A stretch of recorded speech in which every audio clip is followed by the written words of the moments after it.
pitcher Don Burnham is back in to bat.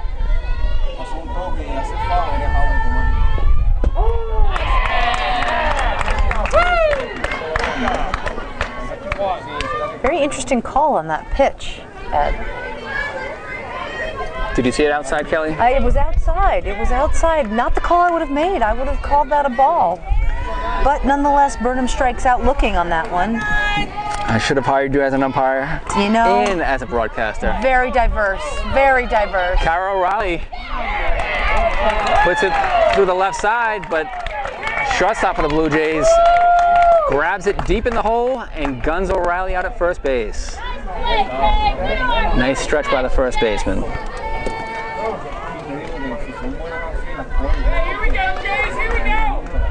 Fountain moves over to second on the play, bringing up Marissa Simpson with 2 outs here in the bottom of the 5th. Lefty versus lefty in the matchup, Pepkowski versus Simpson. Blue Jays lead 4-0 here in the bottom of the 5th.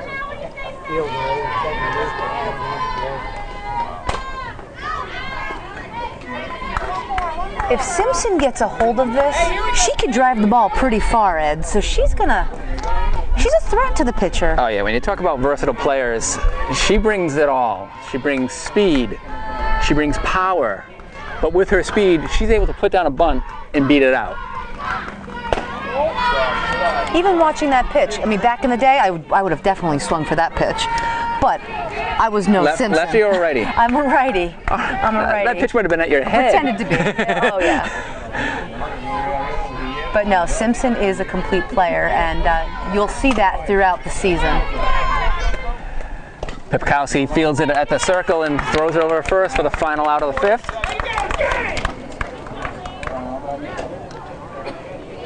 Fountain is stranded at second base. For the Seahawks, no runs, no hits, no errors in that inning. 1 left on base. We'll be back after this break.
We are back live from Mineola Park in Claremont, Florida, where the Seahawks have their 3rd pitcher of the afternoon, but 2nd of this game against the Blue Jays.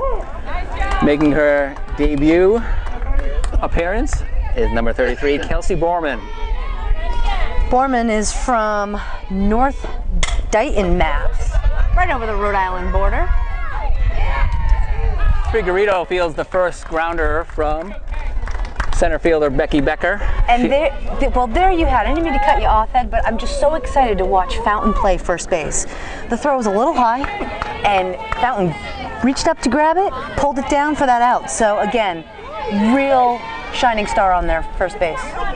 That's 1 out here in the top of the 6th. 4-0 Blue Jays. I have to give a shout out to North Haven, Connecticut. My grandparents and my mom are listening, so hello to my favorite people in North Haven, Connecticut. I love you. Do they know how to spell Scaffarello? They do. Italian through and through. Marunich lines a clean double to left center. A 2-hopper to the fence. And that's the first hit ever against Kelsey Borman as a collegiate pitcher. You know, and I'm sure there's some nerves factoring into this pitching right now. You know, you're thrown in, first time out there, so this is good experience for them.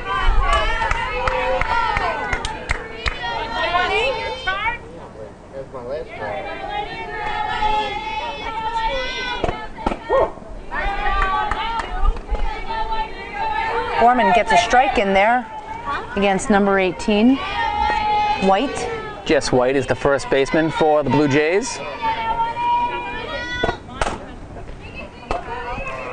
Grounder to shortstop, goes through Figueiredo's legs. Marunic dove into the third base bag, gets a face full of dirt, but she's safe.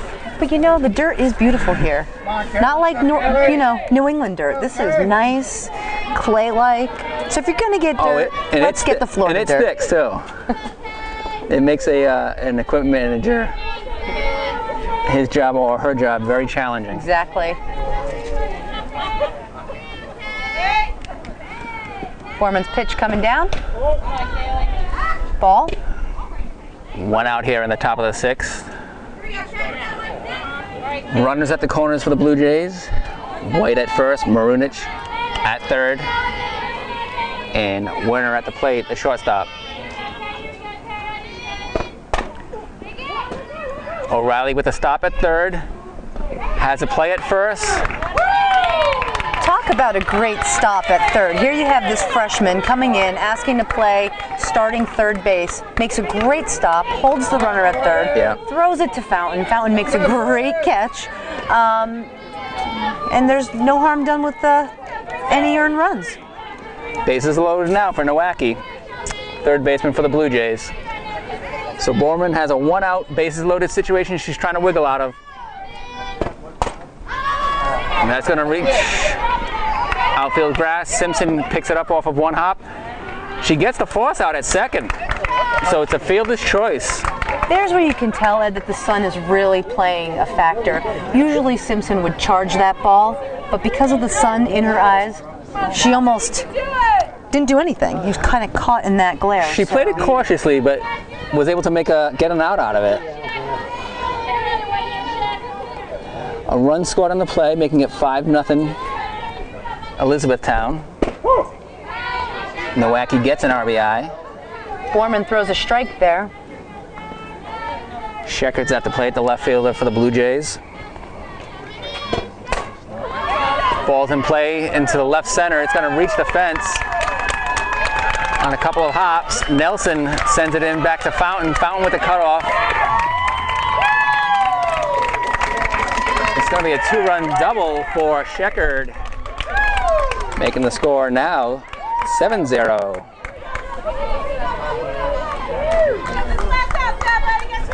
So 3 runs have crossed the plate against Borman in her first college pitching experience.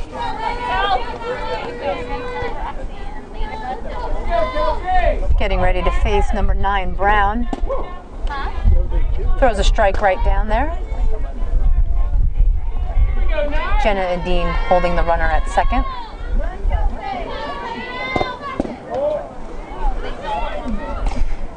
One and one count for Brown, as Salve looks to get out of this inning.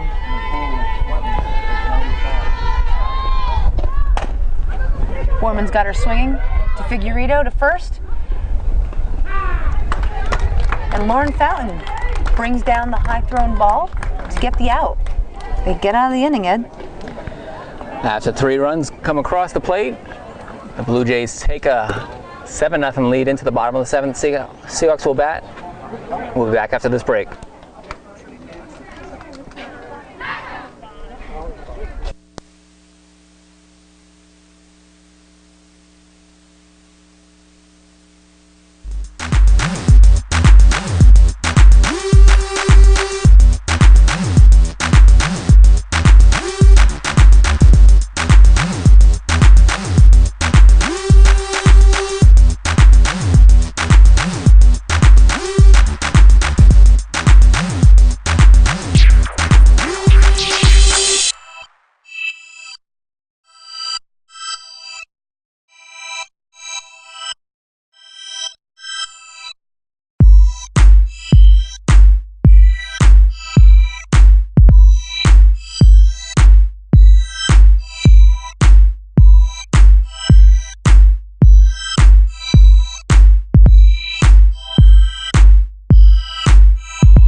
back here live from Mineola Park in Claremont, Florida, where the Seahawks trail now 7-0 after a 3-run top of the 6th inning for the Blue Jays.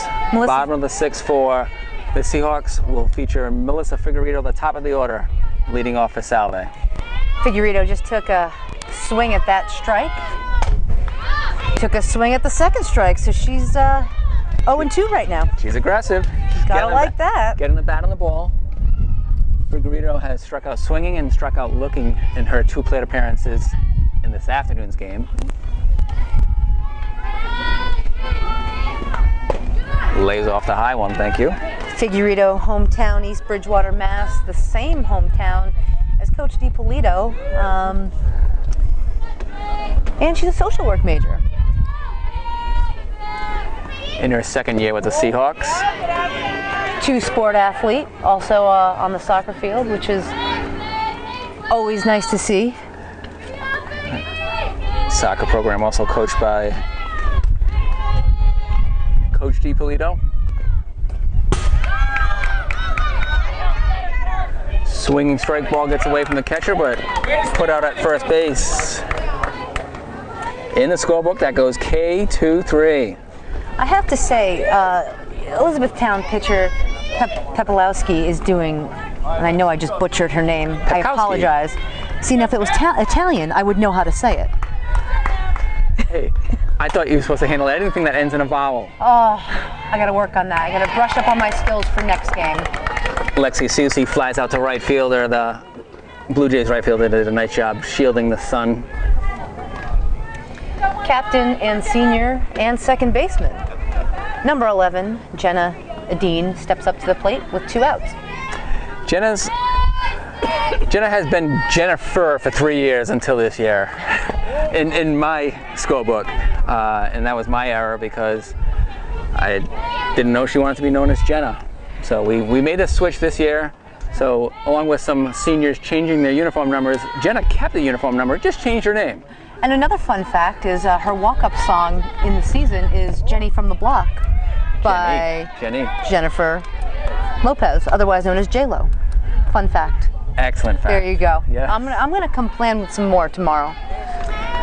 Can you sing too? I'll save that for a special occasion. When's your birthday? Every occasion is special, Kelly. Jenna takes a strike right there. Good pitch. Yeah, she's usually been swinging at pitches that are in that area. Yep.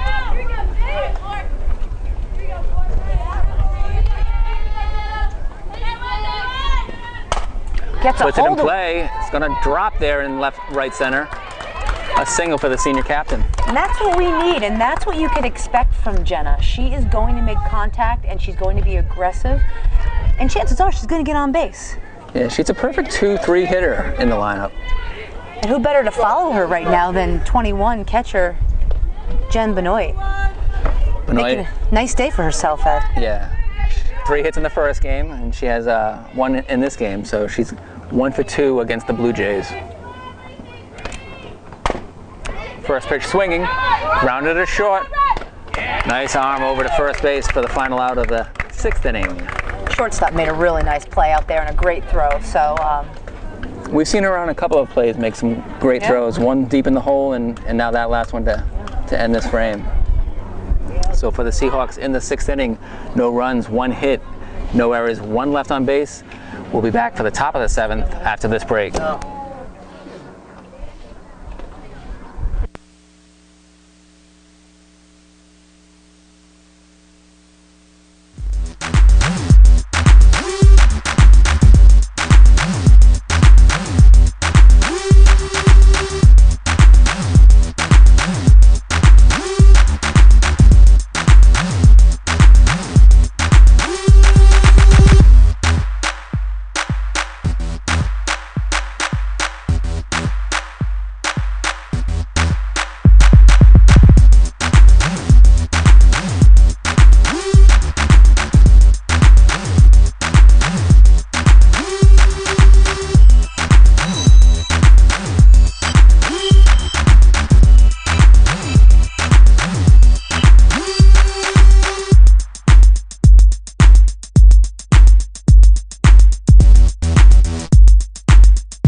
We're back here in the top of the 7th where the Salve, Regina University Seahawks softball team trails Elizabethtown College 7-0. New shortstop for the Seahawks, a freshman, number 22, Nikki Bakovsky.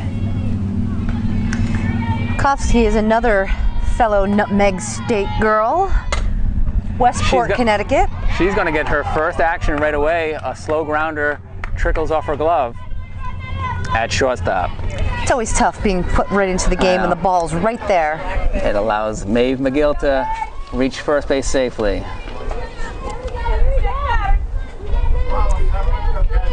The second batter of the inning for the Blue Jays is their second baseman, Blass. She has McGill on first base, and she's looking to square out a bunt. Benoit fields it, but has no play. And there is a case right there of getting to know each other. You had Benoit, who's the catcher, who's a sophomore, but then you had two freshmen, Fountain and pitcher Borman, coming together. So over the course of the season, you're going to see that relationship and that communication develop. It was well placed. O'Reilly charged in from third.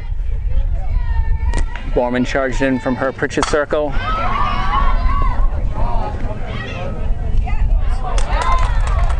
Becker, the leadoff batter for the Blue Jays. That was a great Flies catch out to there. Katie Napier out in right field. What a catch that was. Making her first appearance for the Seahawks. Out in center field is Kelly Davin. Lexi Susi.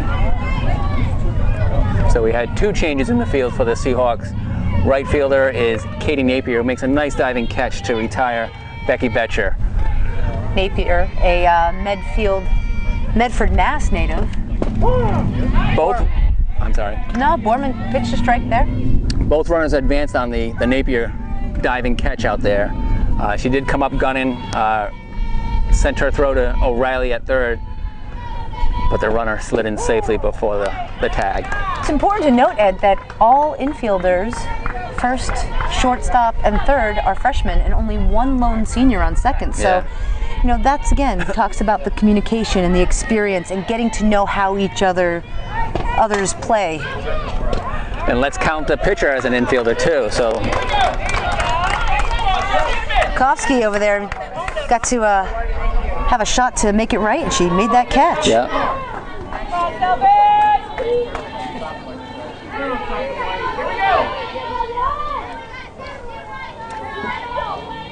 Two down here.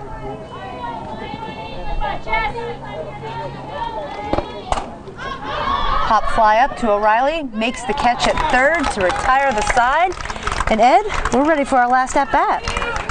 Well, maybe it won't be our last at bat. If we can find a way to score 7 runs, we can send this game to extras. Or if we score more than 7 runs, then it will be our last at bat. All right. All right, we'll be back after this break.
are back live here from Mineola Park in Claremont, Florida, where the Salve University Seahawks just lost a 7-0 decision to the Elizabethtown Blue Jays. Elizabethtown College is out of Pennsylvania. They just improved to 3-7 on this week, so their week is over. They're heading back home, and Salve's week is just beginning. Salve Regina now has a 1-1 record. The winning pitcher today was Pepkowski for the Blue Jays, and Dominique Burnham took the loss in her first start of 2014. Game was attended by 122 people, and mine and yours truly, Kelly Scaffarello and Ed Habishaw. We've enjoyed being on hand to broadcast this for you. The time of the game was 1:31. Salve Regina had 4 hits in today's second game. They gave up 7 runs, 10 hits, and 1 error to the Blue Jays. Salve Regina had 4 hits, 4 errors in this game, Coach Scaffarello. No errors in the first game. Well, and I think what you saw in the second game versus the first was the youngness of the players. All right, I mean, you had on the diamond around the pitcher was freshman. You know, Jenna Edine was your only senior infield. You know, so there's that learning curve that always happens, you know, and you can't expect the freshmen to come on in and just be lights out. They have to really get used to each other. They have to get used to the field. They have to get used to the coach. So I think that's something to, you know, that's positive to take away from, because we now know what we need to work on. You know, in the first game, I think we had it, and then the second game, some of those weaknesses showed in terms of just the familiarity of each other. But I will say, Coach DiPolito is a master of the game. She knows the game, and she will bring those skills to her team. I'm looking at our schedule, and it shows Salve Regina with a 4-3 win against Elizabethtown. I don't know how that score got there. It's not accurate. The final score for today's second game, Salve Regina versus Elizabethtown, were the Blue Jays 7 and the Seahawks 0. We went scoreless, and yeah, every game is an experience. It's an opportunity to learn. What will Coach DiPolito share with her group in the outfield as they're gathered right now? Well, I mean, I think right now, as I'm watching her, you know, she's going to stress what I've been saying all day, Ed, is she needs them to go back to those basics. You know, when that ball is coming to you, you've got to make sure you get low and get that glove down to the ground. Those little errors of going through the legs or, you know, being out of position, those are some things that are really, you know, not favorable for Coach DiPolito. She expects you to know the basics. And, you know, she'll take this on herself, too, to keep working on those basics. The great thing about Salve right now is you have a really good core group of returners, and you have some really core freshmen coming in. So really, it's just getting that experience to the others that haven't seen the field as much. And I think that'll come. And again, they have great chemistry off the field, and that will translate on the field. Give it time. Does the coach almost think, hey, this is good after a 13-2 win? It's good to be humbled with a 7-0 loss right away. So it's a teaching moment for her? Yeah, I mean, look, I know Coach DiPolito, and she wants to win. I mean, she's made no mistake about saying, I want championships. But she's also, again, a game, you know, knows the game inside out, and she knows you don't just win championships. You have to work at them. And she knows that she's got some that are, you know, at the farther end of the spectrum of the knowledge in the game, and others that need to be helped along the way. I think she's going to do a really nice job this season with mixing and matching people and positions to get the best and the most effective team out there on the diamond day in and day out. She's got depth. We got to see some of that depth today. We saw 3 pitchers throw, so they've got college experience now. We saw a new shortstop in Nikki Bukowski and another right fielder in Katie Napier. Those were the changes from game 1 to game 2 from the original lineups. And Ed, you know, I think what you take away from this is you have some freshmen that can come on in and step right in and play. I know I kept stressing upon Laura Fountain as first base, but Lauren Fountain at first base is a vital player. You need a good first baseman, and she showed no signs of weakness out there. Now, first game in a Salve uniform, not going to be perfect all the time, but if that's what she's going to bring, every day, I'll take it. Same thing with the other side of the diamond on third base. Carol Riley, she did a great job over there. She made some really great plays. She held some good runs. You know, somebody who's on base, on third base, held them there and still made the play to first. So there's a lot of good to take away from this. But Coach DiPolito will not be satisfied with the outcome. Well, we've enjoyed broadcasting today. I've enjoyed having you as a partner, Kelly, helping out with the broadcast. This is great. Taking the transition from field 1 to field 2, and that at the beginning of the Houghton game was so tremendous. We had a split today. So Salve Regina won its first game 13-2 over Houghton College, dropped a 7-0 decision to the Blue Jays in game 2 of Elizabethtown. Am I lucky to be invited back tomorrow, or is this just like a one-day thing for me, or am I getting booted? You're full-time now. Oh, you are full-time. Sign me up. The check's in the mail, is that what you're telling me? Yeah, and we've got you taking pictures, we've got you shooting video, we've got you doing everything. So thank you so much for your help. My name's Ed Habershaw. I've enjoyed bringing you today's action. Thank you to Lynn, Taylor, and Kiernan for letting me do this. And we will be back tomorrow from Hancock Park in Claremont, Florida, where the opponents will be Brandeis University out of the UAA, but also out of Waltham, Massachusetts, and Haverford College or University. It'll be an 11 o'clock start with Brandeis.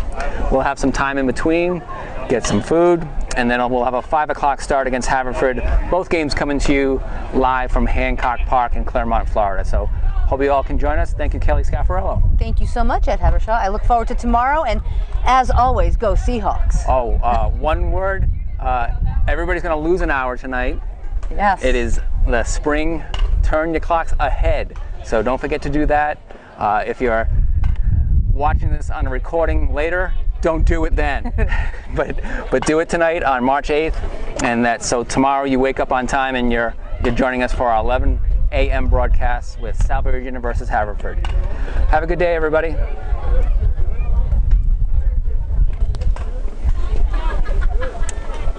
Stop.